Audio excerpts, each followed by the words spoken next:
할렐루야. 아침에 일찍이 또 일어나서 오신다고 너무 수고가 많으시죠. 그래도 우리 하나님께서 기뻐하시고 또 날씨가 조금 풀려지니까 또 많이 좋아지는 것 같습니다. 특별히 여러분들 건강 조심하시고 하나님의 은혜가 늘 우리 가정에 또 자녀들에게 나타나기를 날마다 기도하는 여러분 되시길 축원합니다. 지난 시간에 홍수가 끝난 뒤에 있었던 노아의 여정을 살펴보았습니다. 홍수가 끝나자 이제 홍수의 악몽도 있고 또 노아의 그 가족들이 시간이 지나면서 이제는 좀 생활 행편도 살만해졌습니다. 그때 재성이 숨어있던 그들의 그 마음속에 그 재성이 고스란히 드러나는 모습이 있었습니다. 고난이 올 때 또 어려울 때는 하나님 앞에 매달리고 하나님만 바라보면서 엎드려 있다가 이제 좀 여유가 있고 살만해지니까 인간의 그 연약함이 고스란히 드러나지면서 노아는 결국 큰 실수를 하는 장면을 우리가 지난주에 소개받았습니다. 그런데 그 신실하신 하나님께서 노아에게 하나 약속을 하셨습니다. 어떤 약속을 하셨느냐? 홍수로 이 땅을 심판해서 모든 사람이 다 죽었어요. 그래서 하나님께서 약속하시기로 이제는 이 땅을 내가 홍수로 심판하신 다음에 내가 이 땅을 생육하고 번성하게 하리라, 이렇게 약속을 하셨습니다. 우리 한번 따라합시다. 생육하고 번성하리라. 누구에게 하신 약속이에요? 하나님께서 노아와 그의 가족들에게 하신 그런 약속이었어요. 그리고 하나님은 그 약속을 시간이 가면 갈수록 잘 지켰습니다. 그래서 인류가 멸망하고 노아의 가족들이 다시 인류의 조상이 되어지면서부터 그 가정을 통해서 계속적으로 이제 번성하고 생육하기 시작했습니다. 인구가 너무나 급속도로 늘어납니다. 노아의 아들이 몇 명이라 했느냐 하면 노아의 아들은 세 아들입니다. 셈과 함과 야벳, 이 세 아들이 있었는데 이 창세기 10장에는 어떤 내용이냐 하면 셈과 함과 야벳이라는 이 아들들이 어떻게 번성하느냐, 이것을 기록해 놓은 것이 창세기 10장의 말씀입니다. 거기에 보니까 민족을 이루는데 70민족을 이루어요. 거기에 보니까 이제 점점 시간이 지나가면서 자식이 자식을 낳고 또 자식이 또 자식을 낳고 해서 점점 세월이 가면 갈수록 그 많은 후손들이 생기게 됩니다. 그래서 70민족을 이루는데 셈이라고 하는 아들을 통해서는 26민족이 형성이 되어집니다.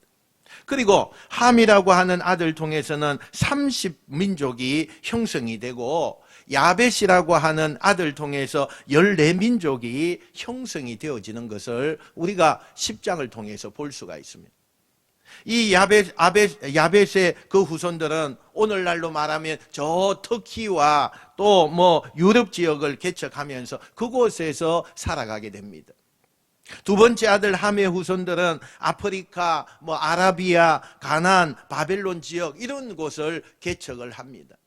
첫째 아들인 셈의 후손들은 메소포타미아, 남부 아라비아, 페르시아 이쪽 지역을 개척하면서 인류가 이제는 전 세계적으로 흩어지는 그런 일들이 일어나게 된 겁니다. 이렇게 노아의 후손들이 시간이 지나면서 세계 곳곳으로 민족이 이루어집니다. 이게 다 하나님께서 노아에게 주신 약속의 은총이었어요. 그래서 노아는 자기 자손들에게 늘 기도하면서 당부하는 말씀이 있는데 그게 뭐냐? 이 자식들에게 하나님의 은혜다, 하나님의 은총이다, 하나님의 사랑하심이다, 이것을 이 자식들에게 늘 이야기하면서 그 자식들을 훈련하기 시작했습니다.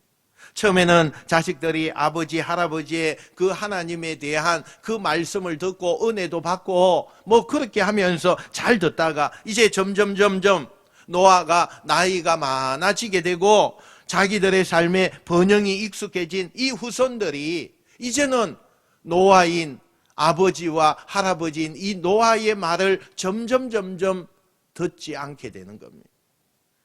이제는 그 익숙해진 그 삶, 번창되어서 이제는 살만한 그러한 삶의 그 영이스러운 그 삶을 살아가면서 아버지, 할아버지가 말씀하는 그 하나님에 대해서는 이제는 점점 길을 닫기 시작했다는 겁니다. 그리고 각자 노아를 떠나서 독립하면서부터 이 자식들은 부모가 남겨준 믿음의 유산을 가슴에 새기지 못하고 각자 하나님과 무관한 그들만의 세상을 만들어가기 시작하는 거예요. 이런 흐름을 주도했던 대표적인 사람이 오늘 성경에 나오는데 그 사람이 누구냐? 니므롯이라고 하는 사람입니다. 이 사람은 함의 손자이자 구스의 아들입니다. 이 사람이 바벨론에 정착한 지 얼마 안 되어서 무력을 가지고 강제적으로 지도자가 됩니다. 그리고 무력을 통해서 큰 나라를 만들기 시작하죠. 사람들로부터 용사라는 소리를 듣습니다. 무지막지한 그 폭력으로 남의 것을 빼앗고 자기 것을 취하고 자기의 재산을 늘리고 뭐 이렇게 권력을 유지하면서 고도의 문명의 도시를 만들기 시작합니다. 그런데 사람들은 이 니므롯을 생각하면 할수록 열광합니다. 왜냐? 그가 가지고 있는 권력, 그가 가지고 있는 힘, 그것이 너무 부러웠기 때문에 우리도 저 니므롯과 같은 용사가 돼야 된다 뭐 이러면서 자녀들에게 교육할 만큼 그렇게 열광을 할 정도였습니다. 그런데 하나님은 사람들이 열광하는 그 니므롯을 그렇게 좋아하지 않았어요. 왜냐? 하나님께서 분명히 이 땅에 모든 생명을 존중해라, 생명을 존중하고 그렇게 말씀을 하셨는데 이 니므롯이라고 하는 사람은 자신의 부와 권력을 위해서 하나님의 말씀이 그렇게 중요하지 않았어요. 그리고는 생명을 너무나 무시합니다. 자기에게 걸림돌이 되는 것은 다 죽여나갑니다. 그러니 하나님의 말씀을 거역하고 무시하는 그 니므롯을 하나님이 좋아할 리가 없는 겁니다. 눈에 보이는 이 니므롯이 가지고 있는 권력, 또 부, 명예 이런 게 사람들에게는 눈에 보이는 것이기 때문에 부러워합니다. 사람들은 이 니므롯 주변으로 몰려들기 시작해서 바벨론이라고 하는 아주 거대하고 큰 도시를 건설합니다. 그 때문에 바벨론의 문명은 더욱 발전해졌고 바벨론은 그 당시에 최고의 도시가 되었습니다. 그렇게 세상은 홍수 이전보다 더 빠른 속도로 하나님과 멀어지기 시작합니다. 하나님은 그래도 인간을 사랑하시기 때문에 참으십니다. 인간을 사랑하기 때문에 기회를 인간에게 주고 이 인간이 하나님께로 돌아오기를 간절히 기다리고 있습니다. 그러다가 어느 날 인간에게 더 이상은 안 되겠다, 그런 결심한 사건이 일어납니다. 어느 날 어느 누군가가 사람들 앞에 이렇게 외치죠. 여러분, 우리 조상들이 홍수로 다 죽었습니다. 그런데 이 땅에 앞으로 그런 일이 일어나지 말라는 법이 어디 있겠습니까? 만약에 이 땅에 우리가 세운 이 모든 삶의 터전이 또 한 번 하나님의 심판으로 멸망이 된다면 얼마나 허무해지겠습니까? 우리는 미리미리 준비해야 됩니다. 혹시 이 땅을 하나님이 심판하시면 그 하나님의 손에서, 심판에서 벗어날 수 있도록 우리가 우리의 지혜를 좀 모아서 우리의 능력으로 그런 것을 대비해야 합니다. 우리가 가지고 있는 이 문명과 힘으로 아무리 많은 물이 쏟아져 나오고 홍수가 몰아쳐 온다 할지라도 저 아라랏산보다 더 높은 건설탑을 저 하늘의 꼭대기까지 만들어서 물이 아무리 이 땅에 범람해도, 이 땅에 물이 아무리 많이 차도 다시는 홍수에는 끄떡없는 그런 탑을 우리가 건설합시다. 이렇게 어느 날 한 사람이 외치니까 사람들이 그 말에 선동이 되어졌습니다. 여러분, 이론적으로 맞는 얘기 아닙니까?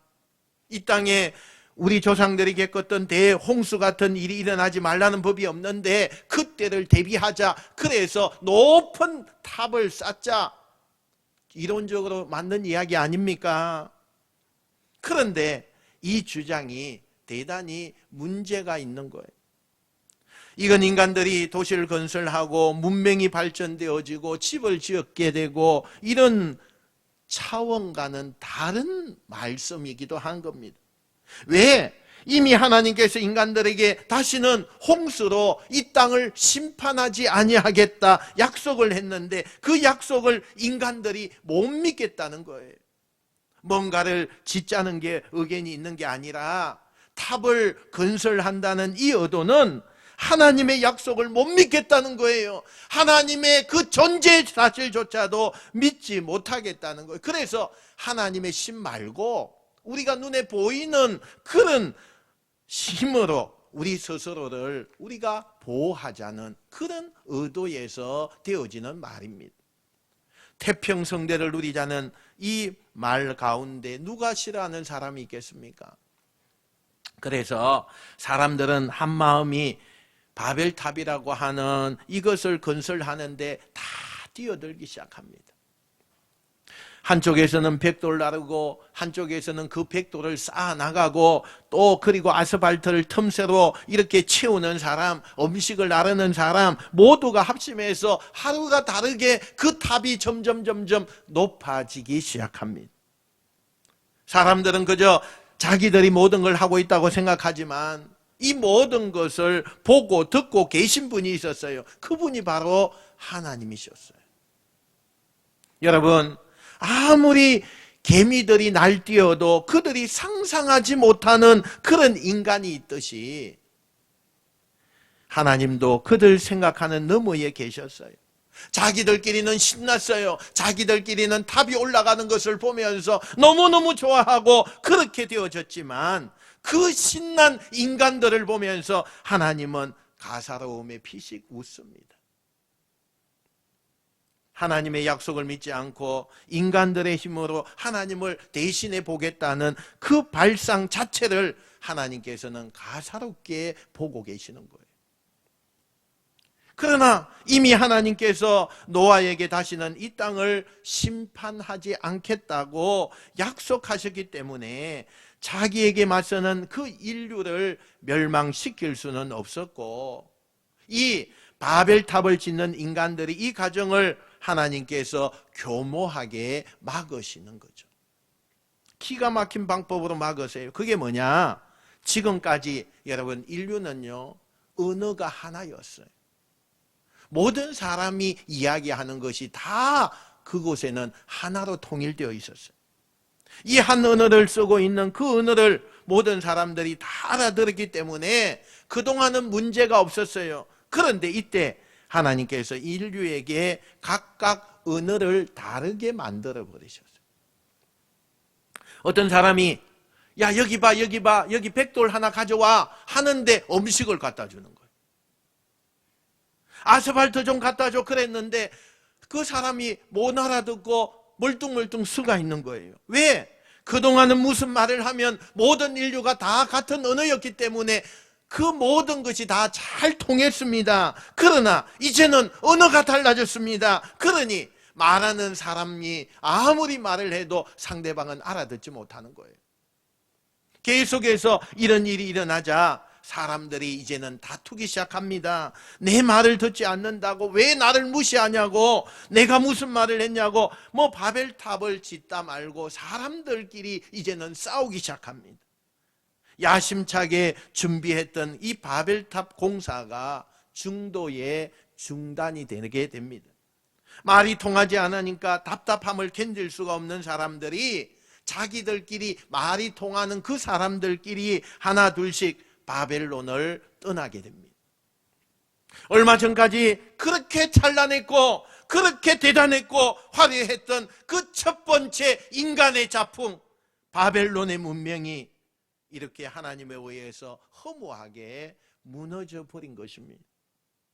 누구도 대적할 수 없었던, 인간이 최고의 힘과 문명을 자랑했던 이 바벨론이 영원히 번영할 것 같고 영원히 대단할 것 같았던 이 바벨론이 하루아침에 순식간에 인간들이 싸움을 하게 되고 그것이 중단되어지고 무너질 수밖에 없었다는 것입니다.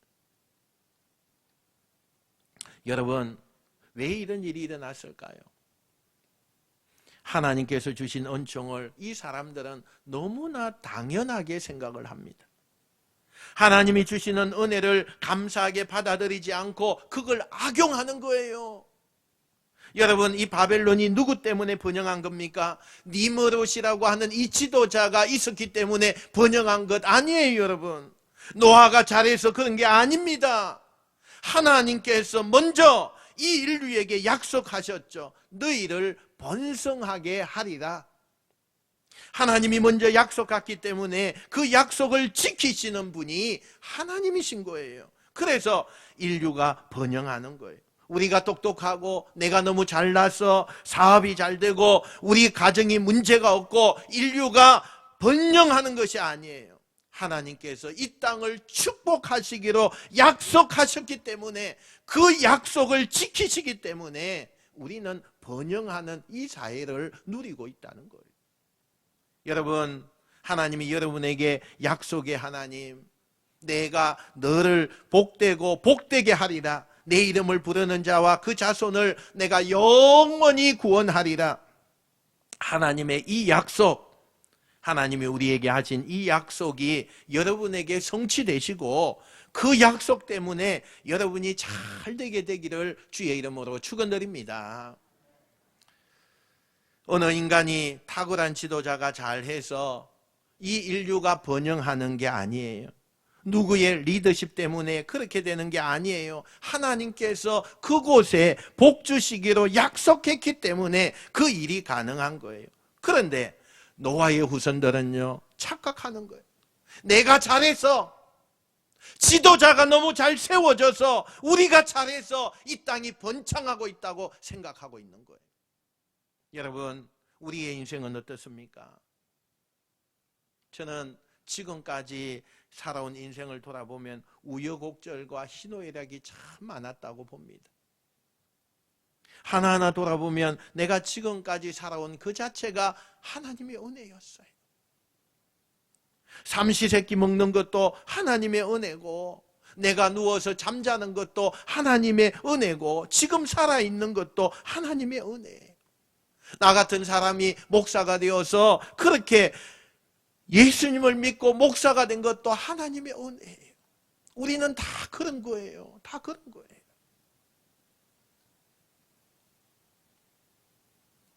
그런데 우리는 어떻게 삽니까? 혹시 지금 내가 누리고 있는 걸 너무나 당연하게 생각하고 있지는 않습니까? 이제 나도 먹고 살만하니까 내가 하나님 없이도 내가 살 것 같은 그런 생각이 들고, 내가 노력만 하면, 내가 열심히만 하면 내가 마음먹은 대로 모든 것이 다 된다고, 내 뜻대로 될 수 있다고 생각하면서 하나님 없어도 내가 살 수가 있고, 내가 계획을 세우고 내가 마음만 먹으면 될 수 있다고 망각하고 있는 생각을 가지고 있지는 않습니까? 아닙니다. 내가 누리고 있는 것, 내가 가지고 있는 모든 것은 하나님의 은혜입니다. 할렐루야. 우리의 문제는 우리가 누리고 있는 것을 너무 당연하게 생각하는 거예요. 내가 했기 때문에 이 누림은 당연하다는 거예요. 아니에요, 여러분. 아닙니다. 6.25 전쟁을 겪은 세대분들은 경험했기 때문에 이 자유가 그냥 자유가 아니에요. 옛날에 보릿고개를 겪고 정말 배우지 못한 서러움이 있고 정말 가난과 고통 속에 허덕였던 분들, 그래서 근대화를 이루어가면서 자신의 삶과 청춘을 바쳤던 분들에게는 지금 누리고 있는 것들이 고스란히 당연한 게 아니에요. 그런데 우리는 우리가 누리고 있는 이것을 너무 당연하게 생각하고 이걸 때로는 악용해요. 아니에요, 여러분. 아니에요. 우리가 날마다 하나님 앞에서 내가 살고 있는 이 형편 가운데, 내가 누리고 있는 이 삶의 가운데 감사하고 감격하고, 그래서 진실하게 하나님 앞에 예배 드릴 때마다 하나님의 은혜입니다. 우리가 지금 있는 이 자체가 하나님의 은혜입니다. 내가 살아있는 것, 내가 누리고 있는 이 모든 것이 다 하나님의 은혜입니다. 이렇게 겸손하게 고백하는 우리가 되어야 될 줄로 믿습니다. 여러분, 하나님의 역사는 우리의 힘으로 쌓는 이 바벨탑에 역사하지 않았어요. 신약 성경에 보니까 120명의 성도들이 모여서 마가의 다락방에서 하나님의 역사가 임했어요. 인간이 자기 힘을 자랑하고 자기 문명을 자랑할 때는 하나님이 거기에 함께하지 않았어요. 그러나 120명의 보잘것없는 사람들이 무릎을 꿇고 하나님 앞에 감사하고 내가 누리고 있고 내가 살아있는 자체가 하나님의 은혜입니다라고 기도할 때 그곳에 하나님의 임재가 일어나고 그곳에 하나님이 함께 하시는 것을 보게 돼요. 저와 여러분의 인생이 바벨탑을 쌓는 인생이 되지 마시고 잘 될수록, 형통할수록, 성공할수록, 번영할수록 하나님 앞에 무릎을 꿇고 여러분의 인생이 마가의 다락방이 되실 때 하나님이 여러분의 인생을 계속해서 축복해 주실 줄 믿습니다. 여러분, 바쁠수록요, 번창할수록, 성공할수록, 지위가 올라갈수록 다락방에 여러분이 무릎을 꿇어줘야 돼요.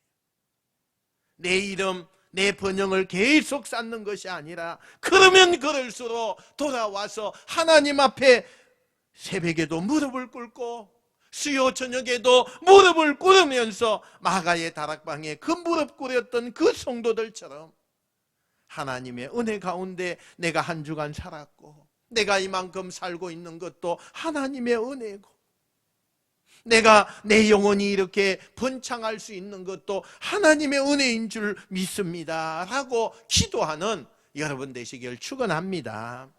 우리 옆 사람한테 한번 인사합시다. 바벨탑을 쌓지 말고 마가의 다락방을 만듭시다. 할렐루야. 그런 의미에서 새벽에도 좀 나오시고 수요 저녁에도 좀 나오셔서 우리가 좀 기도해야 돼. 기도해. 이 바벨탑 사건으로 인해서 원래 인류가 한 곳에 모여 살다가 이제 서로 언어가 다르니까 말이 안 통하니까 언어 맞는 사람들끼리 곳곳에 사람들이 모여서 흩어지기 시작합니다. 이 성경의 일관된 메시지는 우리가 은혜를 받고 하나님 앞에 성숙하게 되면 흩어지는 거예요. 땅 끝까지 이르러 내 정인이 되라. 이게 성경의 일관된 메시지예요. 그런데 바벨탑은 흩어지지 않기 위하여서 모이는 거예요. 우리가 이것을 쌓고 우리가 여기서 형통하게 지내고 우리가 어떤 하나님의 심판이 오더라도 우리는 이곳에서 다 평안할 거다, 안전할 거다. 그것이 바벨탑이었어요. 그런데 하나님은 성을 쌓는 게 아니라 길을 내어서 곳곳에 땅끝까지 이르러서 내 정인이 되라. 이게 하나님의 일관된 메시지예요. 인간들은 흩어지지 않으려고 했지만 하나님은 바벨탑 사건을 통해서 인간들을 곳곳에다가 흩으십니다. 그리고 인간들은 그때부터 흩어지면서 두려움이라고 하는 것을 가지게 돼요. 이 두려움을 극복하기 위하여서 자기 마음에 이제는 평화가 있어야 되는데 이 흩어진 많은 민족들이 자기들의 나름대로 종교를 만들어서 그곳에 섬기기 시작을 하는 거예요.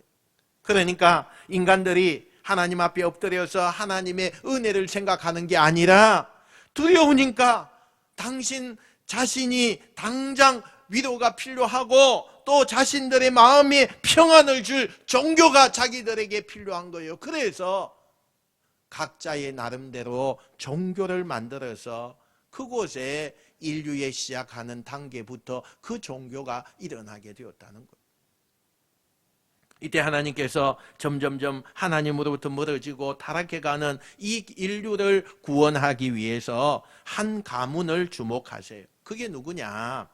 노아의 큰 아들이었던 셈의 가문을 주목하고 계셔요. 이 노아의 큰 아들이 셈인데 이 셈이 아들을 낳고 그 아들이 또 아들 낳고 쭉 이렇게 되어서 그 자손이 몇 대손까지 이어지는데, 우리가 주목해야 될 오늘 성경에 보니까 그 셈의 가문이 8대손까지 내려가 보니까 그곳에 누가 나오느냐? 데라라고 하는 인물이 나와요. 이 데라는 당대 최고의 도시였던 우르라고 하는 도시에서 살았는데, 이 우르라고 하는 도시는 큰 도시인데 사람들이 아까 우리가 두려움을 가졌다고 했잖아요. 그래서 그 두려움을 이기기 위해서 저마다 종교를 민족들이 가지고 있었는데, 이 우르라는 도시에 사는 사람들은 하늘의 달신을 섬겼어요. 달을 보면서 그 달이 신이다, 우리를 지켜준다, 그리고 늘 그 달을 보면서 빌고 달에게 기도해서 달신을 섬기는 사람들이 우르 사람들이었어요. 저는 종종 우리나라에도 달신을 섬기는 사람들이 있었죠. 그죠? 예. 제가 볼 때는 그 새벽에 그 보름달 둥둥 떠서 밝을 때에 물 한 종지 떠놓고 비는 그런 것을 본 적이 있는 것 같아요. 그러면 이 데라라고 하는 사람은요, 자기 할아버지인 노아가 셈을 통해서 하나님에 대한 이야기를 못 들었을까? 학자들은 하나님에 대한 이야기를 분명히 이 데라는 들었다라고 이야기를 해요. 그런데 대부분의 그 당시에 우르라고 하는 그 동네의 사람들이 달신을 섬기고 있었기 때문에 이 데라도 달신을 섬기고 있다가 또 어느 정도 되면 또 하나님을 한번 생각했다가 이렇게 신앙의 양다리를 걸치고 있었다는 거예요. 이 데라에게 오늘 성경에 보니까 세 아들이 등장해요. 첫째 아들이 우리가 아는 아브라함이에요. 이 아브라함의 아버지가 데라예요. 둘째가 나홀이고 셋째가 하란이에요. 아브라함, 나홀, 하란, 이 세 아들이 등장하는데, 이 아버지 데라가 제일 좋아하고 아끼는 아들이 있는데 그 아들이 누구냐? 막내 아들. 누굴까요? 하란이었어요. 아마도 아버지가 막내 아들이니까 그랬는지 몰라도 또 너무 귀엽고 또 너무 애교도 많이 떨고 그래서 그랬는지 모르겠지만 이 하란을요 너무 이뻐했어요. 그런데 여러분, 어느 날 아무 이유가 없어요. 그런데 이 하란이요 죽고 말아요. 이때 아버지 데라가 큰 충격에 빠지죠. 모든 하는 일이 의욕이 없어요. 그 막내 아들 하란을 그렇게 사랑했는데 그 아들이 죽자 세상에 그 어떤 의욕도 살아야 될 이유가 없는 거예요. 그래서 큰 슬픔에 빠지고 그는 세상을 원망하는 사람이 되었어요. 그런데 어느 날 자식을 묻은 이 땅에서 너무 괴로워서 이 땅에 내가 살지 못하겠다. 그래서 그때 큰 아들 아브라함을 통해서 하나님이 가나안 땅으로 가라 이런 이야기를 하나님이 하셨기 때문에 이 이야기를 듣고 아버지 데라가 슬픔의 땅, 이곳을 우리가 떠나야 된다. 그리고 가나안으로 가자 이렇게 말하면서 지금 너무 살기가 힘들고 내가 이곳에 있다가는 내가 사랑하는 하란이 여기서 죽었는데 더 이상 못 견디겠다. 뭐 그러면서 하란을 떠나게 돼요. 목적지가 어디예요? 가나안이에요. 그래서 가족들 데리고 자기 아내와 아브라함 부부와 그 하란을 남겨놓고 아들이 그 롯인데 그 롯의 손자를 데리고 이렇게 떠나가게 돼요. 여러분 지도를 한번 보시면, 지도를 보시면 이 유프라데스 강에 올라갔다가 다시 이렇게 내려와서 가나안으로 가야 돼요. 이걸 고대 학자들이, 지질학자들이 연구를 해보니까 지금 현대 우리가 생각하고 있는 거리를 환산해 보면 1600km 정도 된대요. 그러니까 한참 동안 올라갔다가 그 다음에 내려와서 가나안 땅이에요. 그 중간에는 강이에요. 그래서 건너갈 수가 없었어요. 그런데 이 곳을 향해서 한참 목적지를 하고 가다가 오늘 성경에 보니까 유프라테스 강 상류 중간점 가서 사람들이 모여 살면서 마음에 드는 땅을 하나 발견하게 돼요. 여기가 교통의 요지요. 사람들이 많이 모여 살아요. 또 자기들이 살던 우리처럼 이곳 사람들도 달신을 섬기고 있어요. 결정적인 것은 자기의 죽은 아들 이름이 누구냐? 누구예요? 에? 누구예요? 하란. 하란인데 이 도시 이름이 뭐냐? 하란이었어요. 하란. 아니 어쩌면 이럴 수가 있어. 내 죽은 아들 이름과 똑같은 지역이 있는 거예요. 또 똑같은 달신을 섬기고 있어요. 얼마나 기분이 이상하겠어요. 그죠? 그래서 이 데라가 멀리 가나안까지 가느니 여기서 정착하자. 그리고 가나안을 가다가 중간에 하란이라고 하는 곳에 가족들과 함께 정착을 합니다. 굳이 멀리 갈 필요가 있느냐? 여기도 좋은데 그러면서 그냥 자기의 마음대로 거기에서 정착을 해버리게 되죠. 여러분, 하나님이 사실 데라에게 가나안으로 가라 하신 이유는 온 인류를 구원할 민족의 믿음의 조상으로 삼기 위해서요. 그런데 가라고 하는 그곳에 가지 않고 데라는 하나님의 계획과 하나님의 뜻과는 상관없이 자기 마음대로 그냥 자기가 결정해서 하란에 머물게 되는 거예요.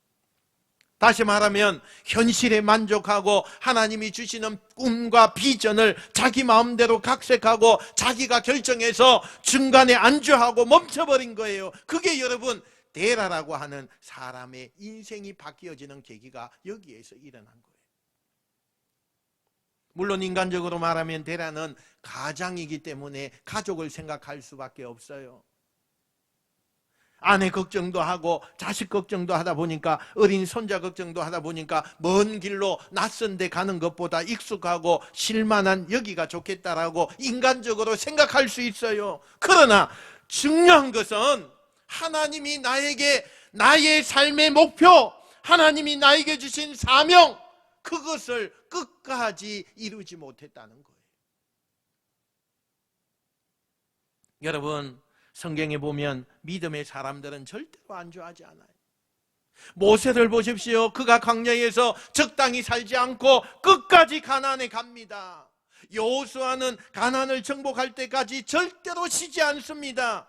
원래는 하나님께서 그 아브라함이 아니라 데라에게 믿음의 조상이 될 기회를 주셨는데 데라가 그 기회를 놓치는 거예요. 왜요? 데라는 중간에서 하나님이 가라 하는 그 지역에 가지 않고 멈추고 아브라함은 끝까지 약속의 땅까지 갔기 때문이에요.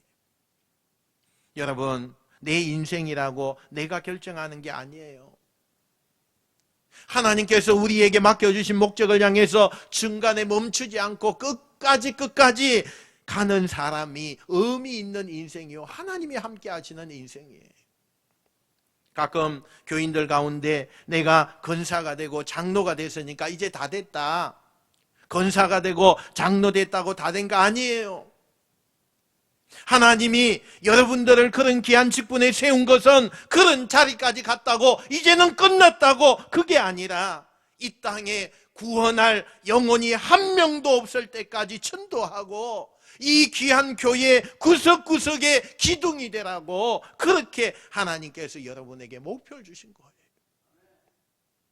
우리는 이 목표를 향해서 끊임없이 걸어가는 아브라함과 같은 인생이 되어지길 축원합니다.